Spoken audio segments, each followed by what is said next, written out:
नमस्कार बच्चों, स्वागत है आपका हमारी हिंदी की कक्षा में। तो बच्चों, आज हम हमारी हिंदी की कक्षा में व्याकरण का भाग करेंगे और व्याकरण में हम करेंगे संधि। जैसा कि मैं आपको पहले ही बता चुकी हूँ, संधि के 3 भेद होते हैं: स्वर संधि, व्यंजन संधि और विसर्ग संधि। स्वर संधि की वीडियो मैं पहले ही बना चुकी हूँ। आशा करती हूँ आपने वो देख ली होगी और समझ भी आ गई होगी। अगर अब भी आपने वो नहीं देखी है तो पहले आप स्वर संधि को समझिए और उसके बाद व्यंजन संधि अच्छे से समझ में आ जाएगी। तो आइए अब हम करते हैं व्यंजन संधि। संधि हमारे लिए बहुत महत्वपूर्ण है। ये हर कक्षा के लिए ज़रूरी है। 9वीं, 10वीं, 11वीं, 12वीं चारों ही कक्षाओं में बहुत महत्वपूर्ण है। इसलिए अगर आप एक बार अच्छे से समझ में आ जाएंगे तो आपको कोई परेशानी नहीं होगी। तो आइए शुरू करते हैं व्यंजन संधि। तो सबसे पहले हम करेंगे परिभाषा। परिभाषा बहुत ज़रूरी है। परिभाषा प्रश्न में पूछी भी जाती है। तो व्यंजन संधि की परिभाषा क्या होगी? किसी व्यंजन ध्वनि के सामने या परे, मतलब सामने या परे एक ही बात है, दोनों का एक ही अर्थ है। कोई स्वर या व्यंजन आने से जो परिवर्तन होता है उसे व्यंजन संधि कहते हैं। बहुत ही आसान है कि जब किसी व्यंजन ध्वनि के सामने कोई स्वर या व्यंजन आ जाता है तो उसे हम व्यंजन ध्वनि संधि कहते हैं। देखिए, जैसे जगत जमा नाथ, जगन्नाथ, इसमें पहले भी व्यंजन है और उसके सामने भी व्यंजन आ रहा है, तो ये कौन सी संधि होगी? व्यंजन संधि। तो आइए अब करते हैं व्यंजन संधि को समझने के, पहचानने के नियम क्या हैं, क्योंकि आप लोगों को बड़ा मुश्किल लगता है, बच्चों को कई बार कि संधि समझ में नहीं आ रही है। तो आइए बड़े आसान तरीके से उसको हम समझते हैं कि व्यंजन संधि के नियम क्या है। तो सबसे पहले हम करेंगे जो व्यंजन के जो नियम हैं वो इस प्रकार है: 1 का 3 और 1 का 5। वर्ण के जो किसी भी वर्ग का पहला वर्ण है उसको हम पहले 3 में परिवर्तित करेंगे और फिर उसी को 5वें में। वो किस नियम के तहत होगा ये आप समझिए। पहला नियम है वर्ग के पहले वर्ण का तीसरे वर्ण में परिवर्तित, यानी कि 1 का 3 होना, यानी कि जो 1 यानी कि जो पहला वर्ण है वो तीसरे वर्ण में कैसे परिवर्तित होगा। देखिए, यदि किसी वर्ग के पहले वर्ण, वर्ग अब हमारे 5 है व्यंजन में: कवर्ग, चवर्ग, टवर्ग, तवर्ग और पवर्ग। कवर्ग यानी क ख ग घ न, चवर्ग च छ ज झ न, टवर्ग ट ठ ड ढ ण, तवर्ग त थ द ध न और पवर्ग प फ ब भ म। तो ये 5 वर्ग है हमारे व्यंजन में, आपको अच्छे से पता होगा।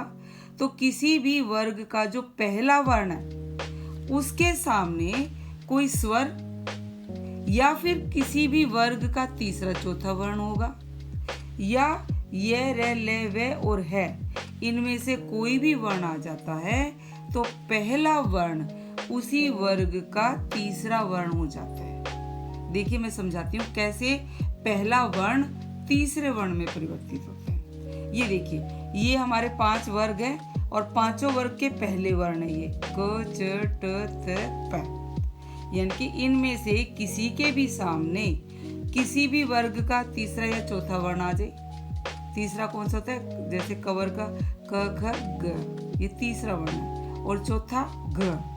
इसी तरह च छ ज और झ, ये तीसरा चौथा वर्ण है, यानी कि किसी भी वर्ग का तीसरा चौथा वर्ण आ जाए, या ये रे ले वे और है, या फिर स्वर, इनमें से कोई भी वर्ण आ जाता है तो जो ये पहले वर्ण है अपने ही वर्ण के वर्ग के तीसरे वर्ण में परिवर्तित हो जाएंगे।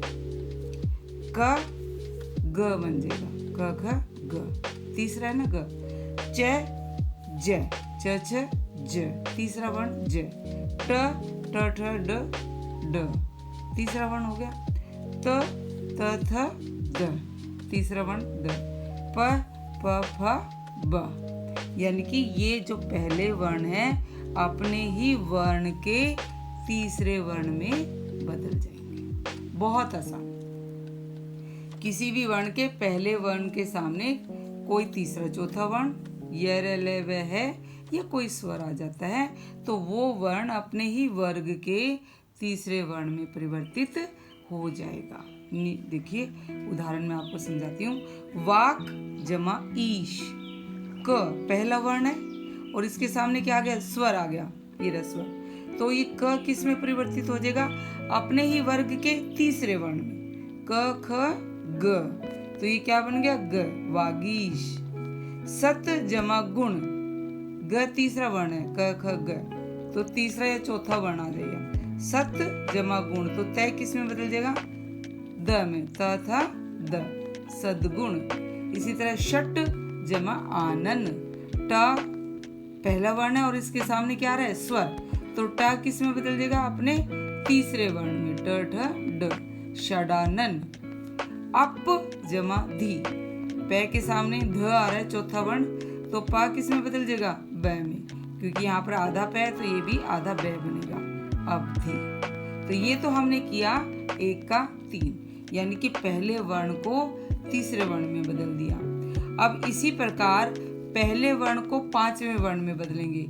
उसके देखिए क्या नियम है, बहुत आसान है। वर्ग के पहले वर्ण का पंचम वर्ण में परिवर्तन, यानी कि जो वर्ग का पहला वर्ण है वो 5वें वर्ण में कैसे बदलेगा। 1 का 5 होना, अभी हमने 1 का 3 किया है, अब 1 को 5 में बदलेंगे। कैसे, यदि किसी वर्ग के पहले वर्ण के सामने या परे कोई अनुनासिक अर्थात न या मैं हो, तो पहला वर्ण उसी वर्ग के अनुनासिक अर्थात पंचम वर्ण में परिवर्तित हो जाएगा। बहुत ही आसान है। देखिए ये हमारे 5 वर्ग है और 5 वर्ग के पहले वर्ण है, तो यानी कि पहले किसी भी वर्ग के पहले वर्ण के सामने यदि कोई अनुनासिक आ जाता है, अनुनासिक अर्थात न या मैं आ जाता है, तो ये जो पहला वर्ण है अपने ही वर्ग के 5वें वर्ण में बदल जाएगा। ये देखो, कै का पंचम वर्ण कौन सा था, ङ, च का न्य, ट का अण, त का न और प का मैं। यानी कि अगर कै च ट त प इनके सामने अनुनासिक यानी कि न या मैं आ जाए तो ये अपने ही वर्ग के 5वें वर्ण में बदल जाएंगे। देखिए उदाहरण मैंने आपके लिए किया है, जैसे वाक जमा मय, क पहला वर्ण है और इसके सामने मैं आ गया, तो क अपने वर्ग के 5वें में अंग में बदल गया, वांगमय। चित जमा मय, चित के सामने मैं आ गया, तय के सामने, तो अपने अंतिम क्या होगा, न, तो ये आधा तय है तो आधा न, चिन्मय।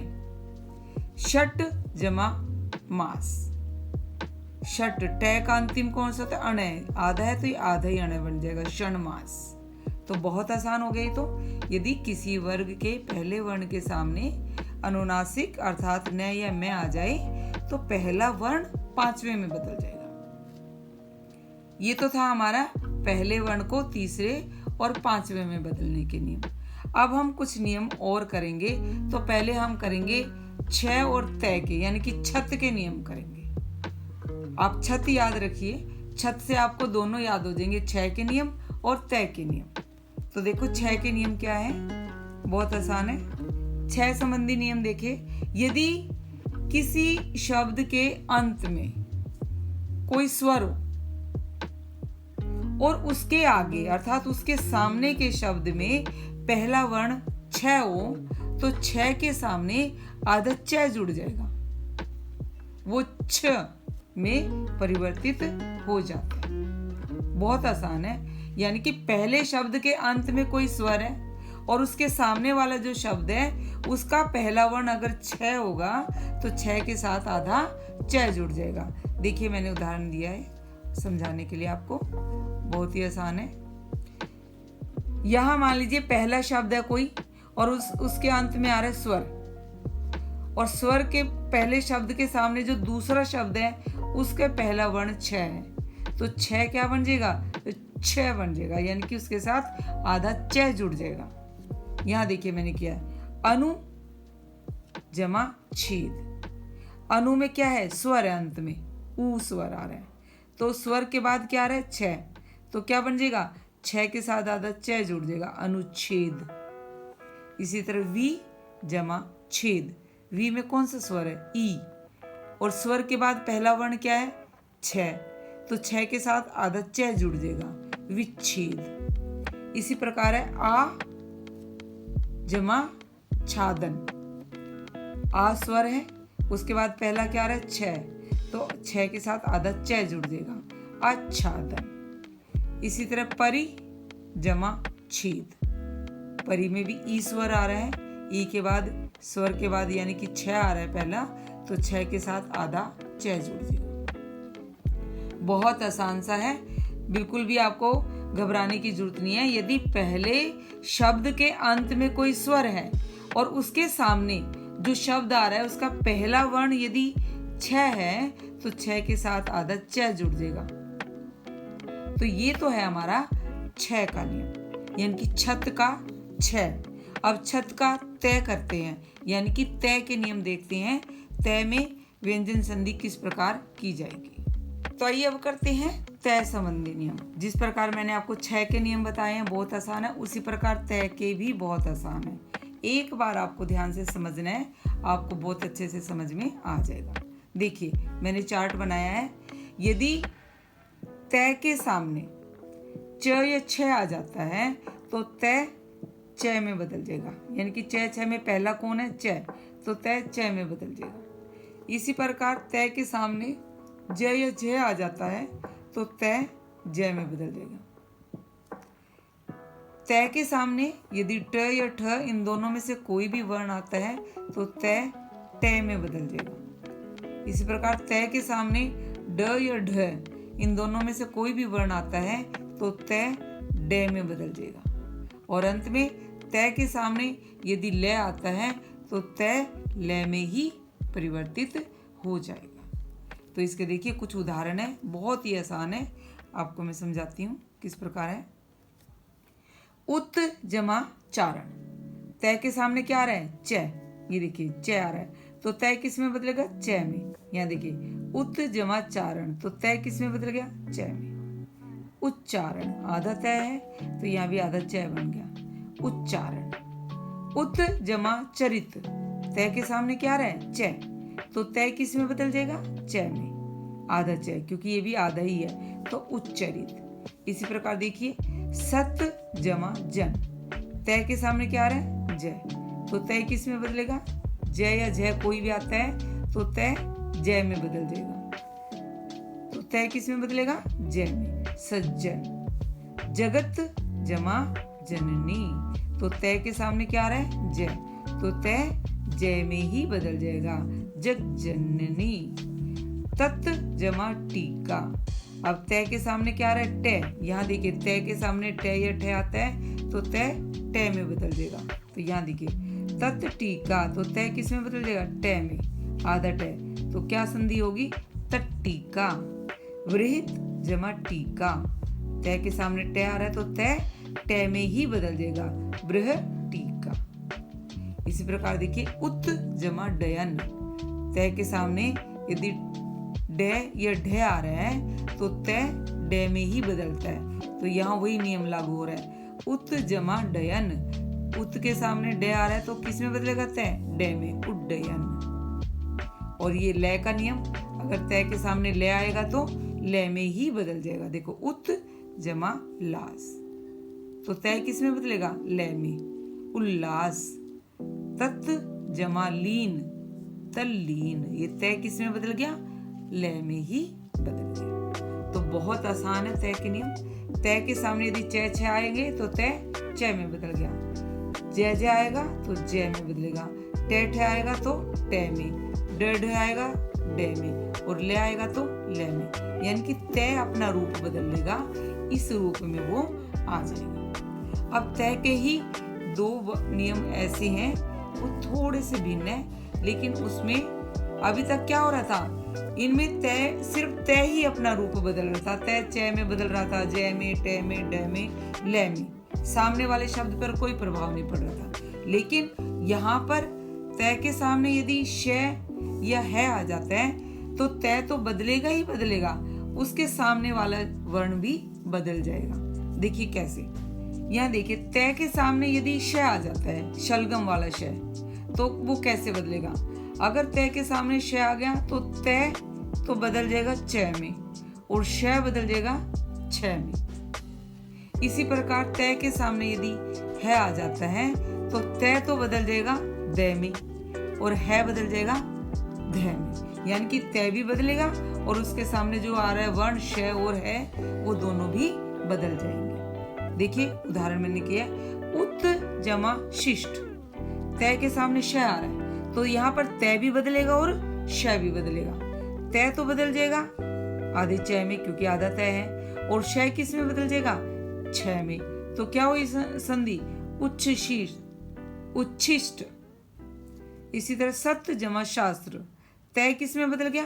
च में और श छ में, तो संधि क्या होगी? सच्छास्त्र। इसी तरह है के नियम देखो, तत् हित, तो तय किस में बदलेगा? द में और है किस में बदलेगा? ध में, तो क्या बन जाएगा? तद्धित। पत जमा हति, तय और द में और है ध में, पद्धति। तो ये तो थे तय के नियम। आइए अभी हमने छत के कर लिए, अब हम 3 नियम और हैं, न, मैं और से के। इनसे आप एक शब्द याद रख सकते, न, मैं, से, नमस्ते, नमस्कार, आप कुछ भी याद कर सकते हैं। 1 का 3 करेंगे, 1 का 5 करेंगे, छत के नियम करेंगे और नमस्ते या नमस्कार करेंगे। न, मैं और से, इन तीनों से एक शब्द बना ले सकते हैं आप, नमस्ते या नमस्कार याद रखने के लिए। एक ट्रिक है ये कि नमस में तीनों ही शब्द आ गए, नमस। तो न के नियम देखो बहुत आसान है। यदि न के पहले शब्द में, यानी कि किसी शब्द का जो पहला संधि करते समय पहले शब्द के अंत में री, र या श आ रहा है और उसके सामने वाले शब्द में पहला वर्ण छ आ जाता है तो न अणे में परिवर्तित हो जाएगा। बहुत आसान। न के नियम ये है कि न से पहले यदि री, र या श आ गया तो न अणे में परिवर्तित हो जाएगा। देखियो, परि जमा नाम, न से पहले क्या आ गया? रे आ गया, तो न किस में बदल जाएगा? अणे में, परिणाम। भर जमा न से पहले क्या आ गया? रे, री, रे, श। यदि न से पहले ये तीनों वर्ण आ जाते हैं तो न अणे में बदल जाएगा, तो ये बन गया हमारा भरण। ये तो था न का नियम। इसी प्रकार बहुत आसान है मैं का नियम। आइए मैं का नियम करते हैं। मैं के नियम भी बहुत आसान है। यदि पहले शब्द के अंत में मैं आ रहा है और उसके सामने ये, रे, ले, वे, श, स है या कोई भी स्पर्श व्यंजन आता है। स्पर्श व्यंजन आपको पता है 5 वर्ग स्पर्श व्यंजन कहलाते हैं हमारे, कवर्ग, चवर्ग, टवर्ग, तवर्ग और पवर्ग। ये 5 वर्ग यानी कि 25 वर्ण जो हैं ये स्पर्श व्यंजन कहलाते हैं, यानी कि सारे व्यंजन आगे लगभग। तो जो मैं है वो किस में बदल जाएगा? पंचम वर्ण में बदल जाएगा। ध्यान दीजिए, यदि पहले शब्द के अंत में मैं आ रहा है और उसके सामने पहला वर्ण जो शब्द है उसका पहला वर्ण ये, रे, ले, वे, श है, ये स्पर्श व्यंजन है, तो मैं पंचम वर्ण यानी कि अनुस्वार में बदल जाएगा। देखिए कैसे, सम जमा तोष, मैं है पहले शब्द के अंत में और उसके सामने क्या रहते आ रहा है? स्पर्श व्यंजन, तो मैं किस में बदल गया? अनुस्वार में, संतोष। सम जमा गम, मैं स्पर्श व्यंजन है ये, इसके सामने मैं के सामने गया आ रहा है स्पर्श व्यंजन, तो मैं किस में बदल गया? अनुस्वार में, संगम। इसी तरह सम जमा भाव, मैं के बाद क्या आ रहा है? स्पर्श व्यंजन आ रहा है, तो मैं किस में बदल गया? अनुस्वार में, संभव। तो ये तो बहुत ही आसान नियम था हमारा मैं का, यानी कि यदि किसी शब्द के पहले शब्द के अंत में मैं है और उसके सामने ये, रे, ले, वे, श है या कोई भी स्पर्श व्यंजन आ जाता है तो जो मैं है अंतिम वर्ण पहले शब्द का वो पंचम वर्ण यानी कि अनुस्वार में बदल जाएगा। और अंत में हम नमस बताया था मैंने आपको, नमस्ते। नमस से आप कोई भी शब्द याद कर सकते हो, नमस्ते याद कर सकते हो, नमस्कार कर सकते हो, कुछ भी। ये एक तरीका है कि कौन कौन से नियम है हमारी संधि के। न के नियम हो गए, मैं के नियम हो गए, अब से का नियम करते हैं। से का भी बहुत ही आसान सा है, बहुत आसान नियम है से का। देखिए से संबंधी नियम क्या है। यदि से पहले ए आ से भिन्न यानी कि ए और आ को छोड़कर उससे भिन्न कोई स्वर आ जाए तो से का षटकोण वाला श बन जाएगा। जैसे वी जमा सम, यहाँ से पहले क्या आ रहा है, स्वर आ गया ना, ई आ रहा है। मतलब ए और आ को छोड़कर कोई भी स्वर आ जाता है से स्लेट से पहले, तो जो से स्लेट है वो षटकोण में बदल जाएगा। देखिए नी जमा सेद, से है, से पहले क्या आ रहा है, स्वर आ रहा है, तो से किस में बदल जाएगा, षटकोण वाले श में, निषेध। तो ये से का नियम था, बहुत आसान। यदि से पहले कोई भी स्वर आ जाता है ए और आ को छोड़कर, ए और आ को नहीं दी गिनना में, ए और आ को छोड़कर कोई भी स्वर आ जाता है तो वो षटकोण वाला से बन जाता है, स्लेट वाले से। अब कुछ अपवाद भी होते हैं हर एक जगह। अपवाद क्या होते हैं, जो नियम बनाए जाते हैं उन्हीं के अनुसार सारे काम होता है, लेकिन कुछ चीजें, कुछ बातें ऐसी हो जाती हैं वो नियमों के विरुद्ध हो जाती है, नियमों से हट के हो जाती है, तो उन्हें हम अपवाद बोलते हैं। संधि में भी कुछ अपवाद हैं, तो वो आप एक बार देख लेंगे। जैसे विस्मरण है, वी जमा स्मरण, तो इसमें से षटकोण वाला से नहीं बना है, से ही रहता है। विस्मय, विस्मृति, विसर्ग, इन सब में जो से है इससे पहले स्वर आ रहा है ई सब में, लेकिन ये से षटकोण वाला से नहीं बनता, ये से स्लेट ही रहता है। तो ये तो नियमों के खिलाफ हो गई ना बात, लेकिन संधि में, व्यंजन संधि में ये कुछ अपवाद हैं जो हमें इसी तरह स्वीकार करने पड़ेंगे। तो ये तो हो गई हमारी से के नियम, बहुत आसान, और इसी के साथ हमारी व्यंजन संधि भी पूरी हो जाती है। आपको अच्छे से समझ में आ गई होगी। देखो हमने नियम किया, एक पहले वर्ण को तीसरे में बदला, पहले वर्ण को पांचवें में बदला, मतलब एक का 3 किया और एक का 5 किया। फिर हमने छत के नियम किए, छ और तय के नियम किए। फिर हमने नमस्ते या नमस्कार के नियम किए। नमस्कार के नियम मतलब न, मैं और से, इन तीनों वर्णों को मिला के आप कोई भी शब्द जोड़ सकते हो, आपको याद रहेगा कि इनके नियम कौन से हैं। आशा करती हूँ आपको ये बहुत अच्छे से समझ में आ गई होगी। धन्यवाद।